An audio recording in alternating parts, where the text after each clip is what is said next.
Hello dear students, દરેક વિદ્યાર્થીનું સ્વાગત છે આપણી યુટ્યુબ ચેનલ એટલે કે કનેજીયા સર. યસ, તો વિદ્યાર્થીઓ, તમારી નજર સામે જ વિજ્ઞાન અને ટેકનોલોજી અને પર્યાવરણનો નવો સિલેબસ અવેલેબલ થઈ ગયો છે, બરાબર ને? યસ, તો વિદ્યાર્થીઓ, તમને બધાને ખ્યાલ જ હશે કે વિજ્ઞાન અને ટેકનોલોજી અને પર્યાવરણનો જે નવો સિલેબસ જે છે, ખાસ કરીને CC ગ્રુપ બી અને ગ્રુપ એ એની મેઇન્સ પરીક્ષા માટે અને જોડે જોડે PSI અને કોન્સ્ટેબલ માટે સરસ મજાની આપણે એક સિરીઝ સ્ટાર્ટ કરી છે. એનો આજે ભાગ 2 છે. આમ આપણે આજે ભણીશું કે ભાઈ તમારી CC ગ્રુપ બી અને કોન્સ્ટેબલ અને PSIની પરીક્ષામાં વિજ્ઞાન અને ટેકનોલોજી સાથે સાથે પર્યાવરણ અને આપત્તિ વ્યવસ્થાપન વિષયના જે પ્રશ્નો છે એ કેવા પૂછાશે, એની તૈયારી કઈ રીતે કરવી જોઈએ, આપણા સબ્જેક્ટને સારી રીતે ન્યાય કઈ રીતે આપવો જોઈએ જેથી તમારે મેક્સિમમ માર્ક્સ મળે. તો દરેક વિદ્યાર્થી આપણી યુટ્યુબ ચેનલ એટલે કે કનેજીયા સર સાથે જોડાયેલા રહેશે અને ફટાફટ આપણી યુટ્યુબ ચેનલને સબસ્ક્રાઇબ પણ કરી દે છે. આજનો લેક્ચર તમને કેવો લાગે છે એ ફીડબેક પણ તમે કોમેન્ટમાં આપી શકો છો અને લેક્ચર્સ ગમે તો ડેફિનેટલી લાઇક પણ કરી શકો છો. તો હવે વિદ્યાર્થીઓ, પહેલો પ્રશ્ન તમારી નજર સામે છે. તો તમે સિલેબસમાં જોયું જ હશે, ઇવન આપણું થંબનેલ છે એમાં બતાવ્યું જ છે કે ભાઈ સાયન્સ એન્ડ ટેકના ભાગ સ્વરૂપે હવે સામાન્ય વિજ્ઞાન પણ છે. ઓકે, તો સામાન્ય વિજ્ઞાનને હવે અંડર એસ્ટિમેટ નહીં કરી શકો, એ વિજ્ઞાન અને ટેકનોલોજીના ભાગ સ્વરૂપે આવી જશે. તો એને ધ્યાનમાં રાખીને ડે ટુ ડે લાઈફનો એક પ્રશ્ન છે. તમે એમાં એન્ટાસિડ તમે ડે ટુ ડે લાઈફમાં સાંભળતા જશો, હને? જે એસિડિટીના ઉપચાર માટેની એક દવાની કેટેગરી છે જેને આપણે એન્ટાસિડ કહીએ છીએ, બરાબર? તો એન્ટાસિડના સંદર્ભમાં નિમ્નલિખિત કથનો પર વિચાર કરો, કયું અથવા કયા કથનો સત્ય છે. ચલો, તો બધાની નજર સામે 2 વિધાન આવી ગયા. વિચારવાનું દરેક વિદ્યાર્થી સ્ટાર્ટ કરી દેશે ફટાફટ. બોલો, પહેલું વિધાન આપ્યું છે એન્ટાસિડ સ્વભાવે હંમેશા બેઝિક હોય છે. શું આ વિધાન સાચું છે? તો એ વિચારો તો તમને આઈડિયા આવી છે. ચલો, બધા વિચારવાનું સ્ટાર્ટ કરે. તો જુઓ, આ પહેલું વિધાન સાચું છે. કેમ? તો વિદ્યાર્થીઓ, તમને એક બેઝિક રૂલ ખબર હશે. વિજ્ઞાનનો એક બેઝિક રૂલ છે કે એસિડની અસર ઓછી કરવા માટે, યસ, એસિડ પદાર્થની અસર ઓછી કરવા માટે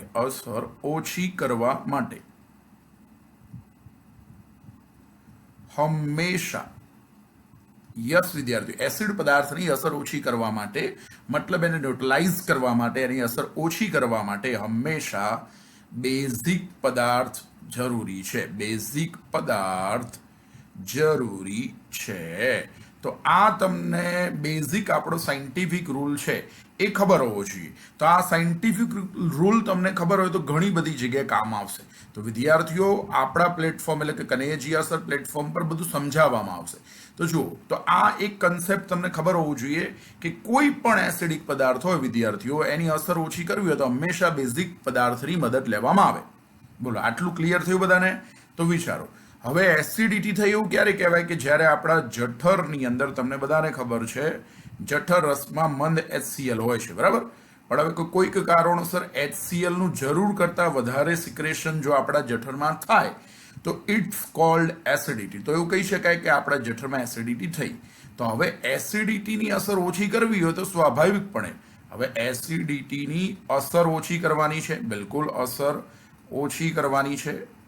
અસર ઓછી કરવા માટે જે દવાની કેટેગરી માર્કેટમાં યુઝ થાય ને એને એન્ટાસિડ કહેવાય. તો સ્વાભાવિકપણે એન્ટાસિડ સ્વભાવે હંમેશા બેઝિક જ હોય, કારણ કે નિયમ શું કહે છે કે એસિડની અસર ઓછી કરવી હોય તો હંમેશા બેઝિક પદાર્થની જરૂર પડે. તેનો મતલબ સાબિત થાય છે કે એસિડિટી આપણા જે જઠરમાં થતી હોય એને કંટ્રોલ કરવા માટે આપણે જે એન્ટાસિડનો ઉપયોગ કરીએ તો એ સ્વભાવે બેઝિક જ હોય. બોલો, બધાને આ કન્સેપ્ટ ક્લિયર થઈ ગયો? Yes, perfect. તો એટલા માટે સાબિત થઈ જાય કે ભાઈ પહેલું વિધાન સાચું છે, બરાબર? પછી હવે માર્કેટમાં જે બધી એન્ટાસિડ દવાઓ મળતી હોય, હવે સ્વાભાવિકપણે એસિડિટી ડે ટુ ડે લાઈફનો પ્રશ્ન છે. તો આપણને આપણા સિલેબસમાં લખેલું છે કે રોજિંદા જીવનનું વિજ્ઞાન અને ટેકનોલોજી અને સામાન્ય વિજ્ઞાન. ઓકે, તો આ એસિડિટીની માર્કેટમાં ઘણી બધી ચર્ચા થતી હોય છે. ઘણા બધા એસિડિટીના પેશન્ટ હોય છે. તો સ્વાભાવિકપણે એસિડિટીને કંટ્રોલ કરવા માટે જે એન્ટાસિડ દવાઓનો માર્કેટમાં ઉપયોગ થાય છે એમાં એક એન્ટાસિડ દવા શું મિલ્ક ઓફ મેગ્નેશિયા છે? તો હા, બિલકુલ, એ વિધાન પણ સાચું છે. એટલે પહેલું વિધાન પણ સાચું છે અને બીજું વિધાન પણ સાચું છે. એટલા માટે અહીંયા અલ્ટિમેટ તમારો આન્સર આવશે સી. પહેલું ને બીજું બંને વિધાન સાચા છે. હું થોડું ડિટેલમાં સમજાવું વિદ્યાર્થીઓ. એન્ટાસિડના ઉદાહરણ માર્કેટમાં તમે જોવા હોય તો તમને જોવા મળશે. તો એન્ટાસિડના ઉદાહરણ તમને સમજાવું, યાદ રખાઈ દઈશ એકદમ મસ્ત મજાની ટેકનિકથી. તો વિદ્યાર્થીઓ જો માર્કેટમાં જે એન્ટાસિડ દવાઓ મળે છે એસિડિટીને કંટ્રોલ કરવા માટેની, એની દવાઓના નામ છે ઓમિપ્રાઝોલ, લેન્સોપ્રાઝોલ, ઓમિપ્રાઝોલ, લેન્સોપ્રાઝોલ, પેન્ટોપ્રાઝોલ, ઓમિપ્રાઝોલ, લેન્સોપ્રાઝોલ, પેન્ટોપ્રાઝોલ. પાછળ ઝોલ છે, જાણે એવું લાગે ઝોલા છાપ દવા છે. બોલો યાદ રહી બધાને ઉદાહરણ? ઓમિપ્રાઝોલ, લેન્સોપ્રાઝોલ, પેન્ટોપ્રાઝોલ. પછી માર્કેટમાં બીજી એન્ટાસિડ મસ્ત મજાની છે, એમાં એક રેનિટીડિન છે. યસ, રેનિટીડિન. કેવું મસ્ત નામ છે, જાણે સાયકલની ઘંટડી સંભળાતું હોય ને એવું લાગે. નાના છોકરાઓની રમવાની સાયકલ આવે, એમાં પેલી બાઇસિકલમાં પેલી ઘંટડી આવે ને, એ વાગતી હોય ને ઘંટડી કેવી વાગે? ટીડિન ટીડિન ટીડિન. રેનિટીડિન, ફેમોટીડિન. મસ્ત નામ છે ને. જો રેનિટીડિન, ફેમોટીડિન યાદ રહી ગયા. આ બધી માર્કેટની એન્ટાસિડ દવાઓ છે. રેનિટીડિન, ફેમોટીડિન. ઓકે, હજુ એક બીજું મસ્ત ઉદાહરણ છેલ્લું આપી દઉં છું. જે એન્ટાસિડનું જ ઉદાહરણ છે એ મિલ્ક ઓફ મેગ્નેશિયા છે, જે અહીંયા પ્રશ્નમાં પૂછ્યું હતું એ જ. તો હવે પ્રશ્ન થાય કે મિલ્ક ઓફ મેગ્નેશિયા શું છે? ડિટેલમાં સમજાવું. મિલ્ક ઓફ મેગ્નેશિયા એટલે એવું નામ હતા કે અમૂલના સ્ટોલ ઉપર જઈને જે દૂધ પીવાનું કંઈક હશે, અમૂલવાળા કંઈક નવી બ્રાન્ડ લાવ્યા હશે પીવા માટેની, એવું ના થયો છોકરાઓ. તો મિલ્ક ઓફ મેગ્નેશિયા શું છે? અહીંયા એક ટેકનિકલ વર્ડ છે, સાયન્ટિફિક વર્ડ છે. મિલ્ક ઓફ મેગ્નેશિયાનો મતલબ થાય મેગ્નેશિયમ હાઇડ્રોક્સાઇડ જે હોય, મેગ્નેશિયમ હાઇડ્રોક્સાઇડને વંચાય MgOH ટ્વાઇસ. મેગ્નેશિયમ હાઇડ્રોક્સાઇડનું જલીય દ્રાવણ, મતલબ જ્યારે તમે મેગ્નેશિયમ હાઇડ્રોક્સાઇડને પાણીમાં ઓગાળો તો એને કહેવાય મેગ્નેશિયમ હાઇડ્રોક્સાઇડનું જલીય દ્રાવણ તૈયાર થયું. અને જ્યારે મેગ્નેશિયમ હાઇડ્રોક્સાઇડનું જ્યારે જલીય દ્રાવણ તૈયાર થાય ત્યારે એનો રંગ જે છે દૂધિયો રંગ હોય છે. એનો તમે રંગ ચેક કરો ને તો દૂધિયો રંગ હોય. દૂધિયા રંગને ઇંગ્લિશમાં મિલ્કીસ કલર કહેવાય. બોલો હવે બધાને ક્લિયર થઈ ગયું? ફરીથી રિપીટ કરું છું. મેગ્નેશિયમ હાઇડ્રોક્સાઇડનું જે જલીય દ્રાવણ તૈયાર થાય પાણીમાં ઓગાળીને, એનો કલર જે છે મિલ્કીસ કલર છે, દૂધિયો કલર છે. એટલા માટે એ દ્રાવણનું નામ પડી જાય છે મિલ્ક ઓફ મેગ્નેશિયા. બોલો બધાને ક્લિયર થઈ ગયું? ડન. તો પરફેક્ટ આવું ડિટેલમાં આપણા પ્લેટફોર્મ પર તમને સમજાવવામાં આવશે. અને આ રીતે સમજણ શક્તિ આધારિત જ તમારે ક્વેશ્ચન્સ તૈયાર કરવા જોઈએ. કારણ કે કોઈ પણ યુટ્યુબ ચેનલ કે કોઈ પણ એપ્લિકેશનમાંથી ક્યારેય પરીક્ષામાં આપણા વિષય એટલે કે સાયન્સ એન્ડ ટેકનોલોજીમાં અને પર્યાવરણમાં અને આપત્તિ વ્યવસ્થાપનમાં ડાયરેક્ટલી ક્યારેય બેઠા પ્રશ્નો ના પૂછે. પણ જો તમારી સમજણ શક્તિ સારી હશે તો સ્વાભાવિકપણે તમે એ ઓપ્શનને ક્રેક કરી શકશો. મતલબ કે ઓપ્શનને જોશો એટલે ખબર પડી જશે કે આનો જવાબ સાચો શું આવે. એટલા માટે આપણા પ્લેટફોર્મ પર ભણવાથી તમને લાભ ડેફિનેટલી મળશે કે તમારી આપણા વિષયની સમજણ શક્તિમાં વધારો થશે. આપણા પ્લેટફોર્મનો મેઇન મોટો છે કન્સેપ્ટ ક્લિયર કરવાના, સમજણ શક્તિ ક્લિયર કરવાની. તો તમે કોઈ પણ પરીક્ષા આપો, CC મેઇન્સ આપો કે કોન્સ્ટેબલ આપો, PSI આપો, કોઈ જગ્યાએ વાંધો આવે નહીં. આવું સિસ્ટમેટિક જો તમારે ભણવું હોય તો આપણા પ્લેટફોર્મ પર, કનેજિયા સરના પ્લેટફોર્મ પર આપણી એપ્લિકેશન પણ ઉપલબ્ધ છે. તો આ જ નામથી, જે નામથી યુટ્યુબ ચેનલ છે એ જ નામથી આપણી એપ્લિકેશન પણ ગૂગલ પ્લે સ્ટોર પર ઉપલબ્ધ છે. તો એમાં કનેજિયા સર એપ એવું સર્ચ કરશો એટલે તમને તરત જ આપણી એપ મળી જશે. અથવા તો તમારે આપણી એપ્લિકેશનની લિંક જોઈતી હોય તો પણ આપણા આજના વિડીયોનું જે ડિસ્ક્રિપ્શન જે છે નીચે અથવા કોમેન્ટમાં પણ તમે એ લિંક મળી જશે. ઓકે, તો એમાં CC મેઇન્સ ગ્રુપ A અને B માટે આપણા સાયન્સ એન્ડ ટેક અને પર્યાવરણ વિષયનો કોર્સ અવેલેબલ છે. એ જ રીતે તમે જોઈ શકો છો આપણા કોર્સની વિશેષતા શું હશે. તો જો વિવિધ પ્રકારની જે ટેકનોલોજી છે એની આપણે બેઝિક સમજૂતી તમને આપવામાં આવશે. ફોર એક્ઝામ્પલ સ્પેસ ટેક છે, ડિફેન્સ ટેક છે, એનર્જી પોલિસી ઓફ ઇન્ડિયા છે, જે 3 મેઇન ચેપ્ટર તમારા સિલેબસના છે એની ડિટેલમાં સમજૂતી આપવામાં આવશે કન્સેપ્ટ સાથે. ઓકે, પછી ખાસ કરીને જે 3 ટેકનોલોજી છે સ્પેસ ટેક, ડિફેન્સ ટેક અને એનર્જી પોલિસી ઓફ ઇન્ડિયા, એ 3 ચેપ્ટરનું કરંટ અપડેશન પણ તમને આપણી એપ્લિકેશનમાં સતત અપડેટ કરવામાં આવશે, જેનાથી તમને પરીક્ષામાં લાભ મળશે. પછી ત્રીજું છે કે પર્યાવરણ વિશેની ડિટેલમાં કન્સેપ્ટવાળી થિયરી તમને સમજાવવામાં આવી છે. આપણા વિડીયો લેક્ચર્સમાં. ઓકે, અને આપણો જે કોર્સ છે રેકોર્ડિંગ ફોર્મમાં અવેલેબલ થઈ જશે. અને હા, તમારે એ રેકોર્ડિંગ ફોર્મમાં જે કોર્સ અવેલેબલ થશે એમાં ક્યાંક જરૂર પડે તો ડાઉટ સોલ્વિંગ માટે આપણે લાઈવ લેક્ચર્સ જોઈ શકાય. જ્યારે પણ તમને ડાઉટ સોલ્વિંગ જરૂર પડે તો એ વખતે આગળ જતા જોઈ શકાય. બાકી સરસ મજાનો રેકોર્ડિંગ ફોર્મમાં આપણો કોર્સ અવેલેબલ છે જ. અને હા, પર્યાવરણનું કરંટ અફેર્સ પણ તમને જરૂર મુજબનું મળી જશે. ઓકે, અને આપણું જે ટેકનોલોજી અને પર્યાવરણનું જે મટીરિયલ છે PDF સ્વરૂપે છે. અને બીજું, આપણા વિજ્ઞાન અને ટેકનોલોજી અને પર્યાવરણનો જે પાયાનો જે વિષય જે છે એને આપણે સામાન્ય વિજ્ઞાન કહીએ છીએ. સામાન્ય વિજ્ઞાનમાં જે 3 વિષયો મેઇન છે, બાયોલોજી, કેમેસ્ટ્રી, ફિઝિક્સ, એની ઈ બુક એ મારી જ બુક છે, મારા દ્વારા જ લખેલી બુક છે. એ બુક તમને આપણા કોર્સ સાથે આપી દેવામાં આવશે. એટલે જે વિદ્યાર્થી આપણો કોર્સ સબસ્ક્રાઇબ કરશે એને આ ઈ બુક પણ ફ્રીમાં મળી જશે. અને હા, બીજું, આ કોર્સ જે સબસ્ક્રાઇબ કરશે એ વિદ્યાર્થીને મારી જે બુક સામાન્ય વિજ્ઞાન હેલ્થ એજ્યુકેશનની જે છે એ હાર્ડ કોપીમાં પણ મળી જશે. સોફ્ટ કોપીમાં તો તમને મળશે જ, જોડે જોડે હાર્ડ કોપીમાં પણ મળી જશે. અને આ બુક જે છે એ કુરિયર દ્વારા તમારા ઘરે આવી જશે અને કુરિયર પણ ફ્રી છે. ઓકે, કુરિયર દ્વારા આ બુક તમારા ઘરે પહોંચી જશે. જે પણ વિદ્યાર્થી આપણો કોર્સ સબસ્ક્રાઇબ કરશે વિજ્ઞાન, ટેકનોલોજી અને પર્યાવરણ, એ વિદ્યાર્થીને એ કોર્સ સાથે આ બુક ફ્રીમાં આપવામાં આવશે. ઓકે, ચલો તો વિદ્યાર્થી એટલું ક્લિયર. એ જ રીતે PSIના વિદ્યાર્થીઓ માટે પણ સરસ મજાનો કોર્સ અવેલેબલ છે. GPSC ક્લાસ 1-2 માટે પણ અવેલેબલ છે. ચલો, નેક્સ્ટ ક્વેશ્ચન આવી ગયો છે. લેપ્રોસ્કોપી ના સંદર્ભમાં કયું વિધાન સત્ય છે? ઓકે, અને હા, કોઈ વિદ્યાર્થીને ડાઉટ હોય કોઈ પણ આપણા સબ્જેક્ટને લગતો, ભણવાને લગતો, તો મારો પર્સનલ કોન્ટેક્ટ નંબર પણ આપેલો છે. એના પર તમે વોટ્સઅપ મેસેજ કરી શકો છો અને પછી મારો સમય લઈને તમે ડેફિનેટલી કોલ કરવો તો પણ કરી શકશો. પણ પહેલા વોટ્સઅપ મેસેજ કરજો, પછી કોલ કરી શકાશે. લેપ્રોસ્કોપીના સંદર્ભમાં કયું અથવા કયા વિધાનો સત્ય છે? તો જો લેપ્રોસ્કોપી એક સર્જિકલ મેથડ છે. શું? તો વિચારો. તો હા, બિલકુલ એક પ્રકારની સર્જિકલ મેથડ છે. શું એક પ્રકારનું નિદાન છે? ના ભાઈ, આ ડાયગ્નોસ્ટિક મેથડ નથી. આ સર્જિકલ મેથડ છે, મતલબ સારવાર માટેની પદ્ધતિ છે. સારવાર માટેની પદ્ધતિ છે, બાકી એ કોઈ નિદાન નથી. હવે તમને બધાને ખબર છે એનો મતલબ શું થયો કે ફક્ત એક વિધાન સાચું છે. એટલા માટે આનો આન્સર જે છે ફૂલ એન્ડ ફાઇનલ જે આવશે એ આવશે. બોલો, ક્લિયર? ફટાફટ તમને સમજાવી લઉં છું. તો ડોક્ટર સાહેબ છે ને પહેલા નિદાન કરે અને પછી જે છે એ સારવાર કરે. બરાબર? તો અહીંયા તમને બધાને ખબર હોય કે આ લેપ્રોસ્કોપીના મેથડ છે ને એ બધાનો ઉપયોગ પેટના રોગોના નિષ્ણાત ડોક્ટર કરતા હોય છે. તો માર્કેટમાં જે પાચન માર્ગના જે નિષ્ણાત ડોક્ટર હોય, પાચન માર્ગના જે નિષ્ણાત ડોક્ટર હોય એને આપણે ગેસ્ટ્રોએન્ટેરોલોજિસ્ટ કહીએ છીએ. યસ, બિલકુલ વિદ્યાર્થીઓ, આપણે એને ગેસ્ટ્રોએન્ટેરોલોજિસ્ટ તરીકે ઓળખીએ છીએ.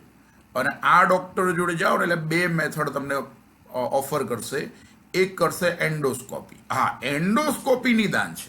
એટલે પાચન માર્ગમાં કંઈક ગડબડી ચેક કરવી હોય તો ડોક્ટર સાહેબ પહેલા એન્ડોસ્કોપી કરે. બરાબર? અને જરૂર પડે તો જ પછી લેપ્રોસ્કોપી આવે. લેપ્રોસ્કોપીમાં શું આવે? એ તો સર્જરી છે. પેટના ભાગે ચીરો લગાવવામાં, દેશી ભાષામાં બોલાય પેટના ભાગે ચીરો. તો પેટના ભાગે ચીરો લગાવે તો સ્વાભાવિકપણે આ એક પ્રકારની સર્જિકલ પદ્ધતિ થઈ. હા, તો આ એક સર્જિકલ પદ્ધતિ છે. ઇનશોર્ટ, આ એક પ્રકારની સારવાર છે. બરાબર? પરફેક્ટ. તો એન્ડોસ્કોપી પૂછે તો એક પ્રકારનું નિદાન થાય, જ્યારે લેપ્રોસ્કોપી પૂછે તો એક પ્રકારનું એ સારવાર થાય. તો પરીક્ષામાં ધ્યાનથી જોવાનું કે એન્ડોસ્કોપી પૂછ્યું છે કે લેપ્રોસ્કોપી. પરફેક્ટ. ચલો, એન્ડોસ્કોપી નિદાન છે, જ્યારે લેપ્રોસ્કોપી જે છે એક પ્રકારની સારવાર છે, સર્જિકલ પદ્ધતિ છે. અને હવે આપણા ક્વેશ્ચનમાં ચેક કરી લો, મને આઈડિયા જે છે કે લેપ્રોસ્કોપી એક પ્રકારનું નિદાન છે. ના ભાઈ, વાત ખોટી છે. એન્ડોસ્કોપી નિદાન છે, બાકી લેપ્રોસ્કોપી તો સર્જિકલ મેથડ છે. એટલા માટે પહેલું જ વિધાન સાચું છે, ખાલી ફક્ત એક વિધાન. ઓકે, ચલો, કોન્ફિડન્સ આવી રહ્યો છે ને ધીરે ધીરે? યસ. ત્રીજો ક્વેશ્ચન જે છે એ પણ સાવ સરળ છે કે આપણું જે ભારત સરકારની જે ઉર્જા નીતિ હોય છે, અત્યારે આપણી જે ભારત સરકાર જે હોય એ ઉર્જાના સંદર્ભમાં જે પોતાની પોલિસી ઘડે છે, ઉર્જાના સંદર્ભમાં પોતાની જે સ્ટ્રેટેજી બનાવે છે, રણનીતિ બનાવે છે, એમાં શું ધ્યાન આપે છે? તો વિધાન 1 જુઓ કે ભારતની ઉર્જા નીતિ મુજબ ભારત ફક્ત રિન્યુએબલ એનર્જી ઉપર જ ધ્યાન આપે છે. રિન્યુએબલ એનર્જી એટલે ગુજરાતીમાં વિદ્યાર્થીઓ જેને આપણે પુનઃપ્રાપ્ય ઉર્જા કહીએ છીએ. બરાબર? ઓકે. ફોર એક્ઝામ્પલ, સૂર્ય ઉર્જા છે, પવન ઉર્જા છે, ભૂતાપીય ઉર્જા છે, બાયોમાસવાળી ઉર્જા છે, એ બધી રિન્યુએબલ એનર્જી છે. વિધાન 2, ભારતની ઉર્જા નીતિ મુજબ ભારત રિન્યુએબલ અને નોન રિન્યુએબલ એમ બંને સ્ત્રોતો પર ધ્યાન આપે છે, બંને સ્ત્રોતોને વિકસાવવા માટે પ્રયત્ન કરે છે. ચલો વિચારો. ચલો, વિધાન 1 સાચું છે? ના ભાઈ, આ એમાં એવું લખ્યું છે કે ફક્ત નવા અને રિન્યુએબલ ઉર્જા ઉપર જ ધ્યાન આપે. ના ભાઈ, એ વાત ખોટી છે. ભારત સરકાર જે છે નવા અને રિન્યુએબલ ઉર્જા ઉપર તો ધ્યાન આપે જ, જોડે જોડે જૂના જે પુનઃ અપ્રાપ્ય ઉર્જા સ્ત્રોતો છે જેવા કે પેટ્રોલિયમ છે, કોલસો છે, યુરેનિયમ છે, થોરિયમ છે, એના ઉપર પણ ધ્યાન આપે. તો અહીંયા તો લખ્યું છે ફક્ત પુનઃપ્રાપ્ય રિન્યુએબલ ઉર્જા ઉપર જ ધ્યાન આપે. ના, એ વાત ખોટી. ઓકે, એટલે પહેલું વિધાન ખોટું છે. બીજું વિધાન પરફેક્ટ છે કે ભારત જે છે એ રિન્યુએબલ અને નોન રિન્યુએબલ એમ બંને ઉપર ધ્યાન આપે છે. હા, બિલકુલ. તો બીજું વિધાન સાચું છે. એટલા માટે આનો આન્સર આવશે ફક્ત 2. હું તમને થોડું વધારે ડિટેલમાં અહીંયા લખીને સમજાયેલું. તો જો ઉર્જા નીતિના સંદર્ભમાં ભારતની કેવી ઉર્જા નીતિ છે, અને ઉર્જા નીતિ મોસ્ટ આઈએમપી ટોપિક છે તમારા સિલેબસમાં. તમે સાયન્સ એન્ડ ટેકનો સિલેબસ જોયો બધાએ? એમાં છેલ્લો ચોથો ટોપિક આપ્યો છે ભારતની ઉર્જા નીતિ. હા, તો ભારતની ઉર્જા નીતિ છે ને વિદ્યાર્થી મિત્રો, એનર્જી મિક્સમાં માને છે. એનર્જી મિક્સનો મતલબ શું થયો કે રિન્યુએબલ એનર્જી પર તો ધ્યાન આપવામાં આવશે જ. રિન્યુએબલ એનર્જી એટલે જે પ્રમાણમાં નવા ઉર્જા સ્ત્રોતો છે, દાખલા તરીકે સોલર, સૂર્ય ઉર્જા છે, બરાબર, પછી પવન ઉર્જા છે, યસ, પછી બાયોમાસ વાળી ઉર્જા છે, અને એની મદદથી અત્યારે બાયોફ્યુઅલ ને આ બધું તમે સાંભળ્યું હશે. તો બાયોફ્યુઅલ, તો આ બધું પ્રમાણમાં નવા સ્ત્રોતો છે અને રિન્યુએબલ પણ છે, બરાબર. સોલર ઉર્જામાં તમે સોલર રૂફટોપ યોજના સરકારની તમે બહુ સરસ મજાની સાંભળતા હશો કે ઘરે ઘરે હવે સોલર રૂફટોપ નાખવાના સ્ટાર્ટ થઈ ગયા છે, સોલર પેનલ. એની મદદથી વીજળીનું ઉત્પાદન થાય, તો એને આપણે રિન્યુએબલ એનર્જી કહીએ છીએ, બરાબર. તો એના પર તો સરકાર ધ્યાન આપે જ, જોડે જોડે નોન રિન્યુએબલ ઉપર પણ ધ્યાન આપે, અને બંને ઉપર ધ્યાન આપવું પડે ને સરકારે. હા, નોન રિન્યુએબલ એનર્જીને ગુજરાતીમાં આપણે કહીએ છીએ પુનઃ અપ્રાપ્ય ઉર્જા, વિદ્યાર્થીઓ. તો પુનઃ પ્રાપ્ય અને પુનઃ અપ્રાપ્ય ઉર્જા એમ બંને ઉપર ધ્યાન આપી રહી છે. યસ. અને પુનઃ પ્રાપ્ય ઉર્જાના ઉદાહરણ જોતા હોય તો દાખલા તરીકે કોલસો છે, યસ, પેટ્રોલિયમ છે, યસ, બિલકુલ વિદ્યાર્થી, તો યુરેનિયમ છે, થોરિયમ છે. તો એ બધા ઉપર પણ ધ્યાન આપી રહ્યું છે, બરાબર ને. તો અત્યારની સરકાર રિન્યુએબલ અને નોન રિન્યુએબલને પર ધ્યાન આપે છે. એટલા જ માટે ભારતની એનર્જી પોલિસી જે છે એનર્જી મિક્સ પ્રકારની છે. મિક્સ એટલે બંનેનો વિચાર કરીને ચાલવાનો છે, બંનેને સાયમલ્ટેનિયસલી એક સાથે વિકાસ કરવાનો છે. બોલો, તો હવે કોન્ફિડન્સ આવી ગયો. એટલા માટે આ ત્રીજા ક્વેશ્ચનનો જવાબ છે ફક્ત વિધાન 2 સાચું છે. બોલો, ક્લિયર? કેવો કોન્ફિડન્સ આવી રહ્યો છે? તો સમજો કોન્ફિડન્સ આવે. ચલો, ચોથો ક્વેશ્ચન આજના લેક્ચર્સમાં તમારી નજર સામે આવી ગયો છે કે ભાઈ ભારતમાં બોટનિકલ ગાર્ડન ક્યાં છે? તો આપણા ગુજરાતમાં જે ડાંગ જિલ્લામાં વઘઈ ખાતે છે ત્યાં, પછી લખનૌમાં છે, કોલકાતામાં છે, કે આપેલા તમામ. તો જો આપેલા તમામ, તો ભારતના જે જાણીતા બોટનિકલ ગાર્ડન છે વિદ્યાર્થીઓ, બોટનિકલ ગાર્ડન જેને આપણે વનસ્પતિ ઉદ્યાન કહીએ છીએ વિદ્યાર્થીઓ, અને બોટનિકલ ગાર્ડનમાં તો તમને બધાને ખબર છે દુર્લભ વનસ્પતિ રાખેલી હોય. ઇવન બોટનિકલ ગાર્ડનમાં ઘણા બધા મેડિસિનલ પ્લાન્ટ પણ અવેલેબલ હોય છે કે જેનો હેતુ જે છે એ છે દવા માટેનો હેતુ હોય છે, દવાવાળો હેતુ હોય છે. બોટનિકલ ગાર્ડન આપણે તરીકે કન્સિડર કરીએ છીએ. તો ઇન્ડિયાના 4 બોટનિકલ ગાર્ડન ફેમસ છે. આપણા ગુજરાતમાં ડાંગ જિલ્લામાં જે વઘઈ છે એ તો છે જ, બરાબર. પછી લખનૌમાં ફેમસ બોટનિકલ ગાર્ડન આવેલું છે. પછી કોલકાતામાં ફેમસ બોટનિકલ ગાર્ડન છે વિદ્યાર્થીઓ. અને ઉટી જે હિલ સ્ટેશન તમે સાંભળ્યું હશે સાઉથ ઇન્ડિયામાં, તો ત્યાં પણ ફેમસ બોટનિકલ ગાર્ડન છે. તો ભારતના 4 બોટનિકલ ગાર્ડન ફેમસ તમને ક્લિયર હોવા જોઈએ. તો એનો મતલબ આપણે તમામ પરફેક્ટ. તો આવું પર્યાવરણમાં આવું પાયાનું નોલેજ પણ હોવું જોઈએ. એટલે આપણા પ્લેટફોર્મ પર તમને સામાન્ય વિજ્ઞાન, વિજ્ઞાન અને ટેકનોલોજી, પર્યાવરણ અને આપત્તિ વ્યવસ્થાપન એમ 4 વિષયો ભણાવીશું. આમ જોવા જઈએ તો 2 વિષય, આમ જોવા જઈએ તો 4 વિષય. ઓકે, ચલો, ક્લિયર થઈ ગયો ચોથો ક્વેશ્ચન. હવે આજનો એક છેલ્લો ક્વેશ્ચન આજના લેક્ચર્સનો કરાવી દઉં છું. જીઈડીએ નામની સંસ્થા અત્યારે બહુ ડિમાન્ડમાં છે ગુજરાતની, જે એવા ઉર્જા સ્ત્રોતો પર ધ્યાન આપે છે કે જેના કારણે પર્યાવરણને નુકસાન ન થાય અથવા પર્યાવરણને નુકસાન ઓછું થાય. એટલા માટે આ જે સંસ્થા જે છે ને એ કયા મંત્રાલયનો ભાગ કહેવાય? તો ડેફિનેટલી પર્યાવરણ મંત્રાલયનો ભાગ કહેવાય. MIFNCC નો, જો સિમ્પલ સમજાવું. દાખલા તરીકે જીઈડીએ નામની સંસ્થા આપણા ગુજરાતમાં છે, તમે સાંભળ્યું જોઈએ આનું નામ. આનું ફૂલ ફોર્મ થાય Gujarat energy development, yes, development agency. હવે આ વિદ્યાર્થીઓ, આ સંસ્થા જે છે ને ગુજરાતમાં એ કેવા ઉર્જા સ્ત્રોતો પર ધ્યાન આપે? જે નવા ઉર્જા સ્ત્રોતો હોય, જે પ્રમાણમાં પુનઃ પ્રાપ્ય પણ હોય અને પ્રદૂષણ ના કરે. હા, પ્રદૂષણ ના કરે, પ્રદૂષણ નહીં કરે. હા, પ્રદૂષણ પણ નહીં કરે, મતલબ કે ટોટલી આ ઇકો ફ્રેન્ડલી કામ કરશે, કે મતલબ પર્યાવરણનું ટોટલી મિત્ર છે આ સંસ્થા ભાઈ. એ હંમેશા એવા સ્ત્રોતો પર ધ્યાન આપશે કે જે નવા ઉર્જા સ્ત્રોતો હોય, પુનઃ પ્રાપ્ય હોય અને પ્રદૂષણ પણ ના કરે. દાખલા તરીકે સૂર્ય ઉર્જા. બોલો, ક્લિયર? તો સૂર્ય ઉર્જા એટલે સોલર પેનલ ને બધું તમને બધાને ખબર છે અત્યારે ગુજરાતમાં કેટલું બધું પ્રમોટ થઈ રહ્યું છે. તો સોલર રૂફટોપ યોજનાને આપણે ગુજરાતમાં જે પ્રમોટ કરે છે ને સોલર રૂફટોપ યોજનાને, તો આ સંસ્થા પ્રમોટ કરે છે. કારણ કે આ સંસ્થાનો મોટો જ છે કે ઉર્જામાં એવા પ્રકારના સંશોધન કરવાના, એવા પ્રકારના વિકાસ કરવાના કે જેના કારણે એવા નવા ઉર્જા સ્ત્રોતો વિકસાવવાના જે પુનઃપ્રાપ્ય પણ હોય અને સાથે સાથે પર્યાવરણને બિલકુલ નુકસાન ના કરે, પ્રદૂષણ ના કરે, ઇકો ફ્રેન્ડલી હોય એવું. એનો મતલબ ક્લિયર કટ છે. તો આ સંસ્થા પર્યાવરણની મિત્ર સંસ્થા છે. તો સ્વાભાવિકપણે આ સંસ્થાનો સમાવેશ ગુજરાત સરકારના MOEF&CC મંત્રાલય અંતર્ગત જ કરવામાં આવ્યો હોય. અને MOEF&CC નું ફૂલ ફોર્મ તો તમને જાતે ખબર પડી જાય. Ministry of environment. Yes, ministry of environment and forest and climate change. બોલો ક્લિયર? હવે આનું ગુજરાતી કરવું તો ગુજરાતી એ કરી આપો. હાલો, આનું ગુજરાતી શું થશે જુઓ. MOEF&CC નું ગુજરાતી શું થશે તો જુઓ, પર્યાવરણ, જંગલ, હા ફોરેસ્ટ એટલે જંગલ, અને ક્લાઇમેટ ચેન્જ ગુજરાતીમાં જળવાયુ પરિવર્તન કહેવાય. અને જળવાયુ પરિવર્તન મંત્રાલય. અને અત્યારે ગ્લોબલ વોર્મિંગ ને ક્લાઇમેટ ચેન્જ કેટલી ગંભીર સમસ્યા છે. ઇવન આ વખતે ઉનાળામાં કેટલું આપણે ગુજરાતમાં કેટલી ખતરનાક ગરમી પડી રહી છે. અમારા અમદાવાદમાં તો 46 ડિગ્રી સેલ્સિયસ તાપમાન સુધી જઈ રહ્યું છે. તો એ બધું ક્લાઇમેટ ચેન્જ છે, ગ્લોબલ વોર્મિંગ છે, ઠીક છે. અરે રીતસરની ભઠ્ઠી જેવી હાલત થઈ રહી છે, ઠીક છે. તો એકચ્યુઅલમાં આ બધા કારણ થવાના જે કારણો પર્યાવરણની સમસ્યાઓ સર્જાઈ રહી છે તેના પાછળનું મેઇન કારણ ડિફોરેસ્ટેશન છે, જંગલોનો વિનાશ. અને તો આપણે બધા જંગલને મેન્ટેન રાખવું પડે. ચલો, ગુજરાતમાં અત્યારે આપણા પર્યાવરણ મંત્રી કોણ છે તો મિસ્ટર મુલુભાઈ બેરા સાહેબ. બોલો પરફેક્ટ. બોલો આટલું ક્લિયર થઈ ગયું બધાને. બોલો સંસ્થા કઈ છે? GEDA. અને એના પર કંટ્રોલિંગ કયા મંત્રાલયનું છે તો MOEF&CC મંત્રાલયનું. બોલો મજો પડી ગયો. તો આવું આપણા પ્લેટફોર્મ પર સરસ મજાનું સમજાવવામાં આવશે. ફટાફટ આપણી યુટ્યુબ ચેનલ પર સબસ્ક્રાઇબ કરી દેજો. અને આપણી એપ્લિકેશન ડાઉનલોડ કરવી હોય તો કનેજીયા સર એપ એવું ગૂગલ પ્લે સ્ટોરમાં જઈને સર્ચ કરી શકો છો, અથવા નીચે લિંક પણ અવેલેબલ છે. ચલો તો વિદ્યાર્થીઓ ખૂબ આભાર. બહુ મજા આવી હશે ને આજના સેશનમાં. ચલો તો વિદ્યાર્થીઓ દરેકનો ખૂબ આભાર. તો આજના સેશનમાં આટલું રાખીએ છીએ. ફરીથી મળીશું વધારે ઉર્જા સાથે. ત્યાં સુધી મને રજા આપો. જય શ્રી કૃષ્ણ.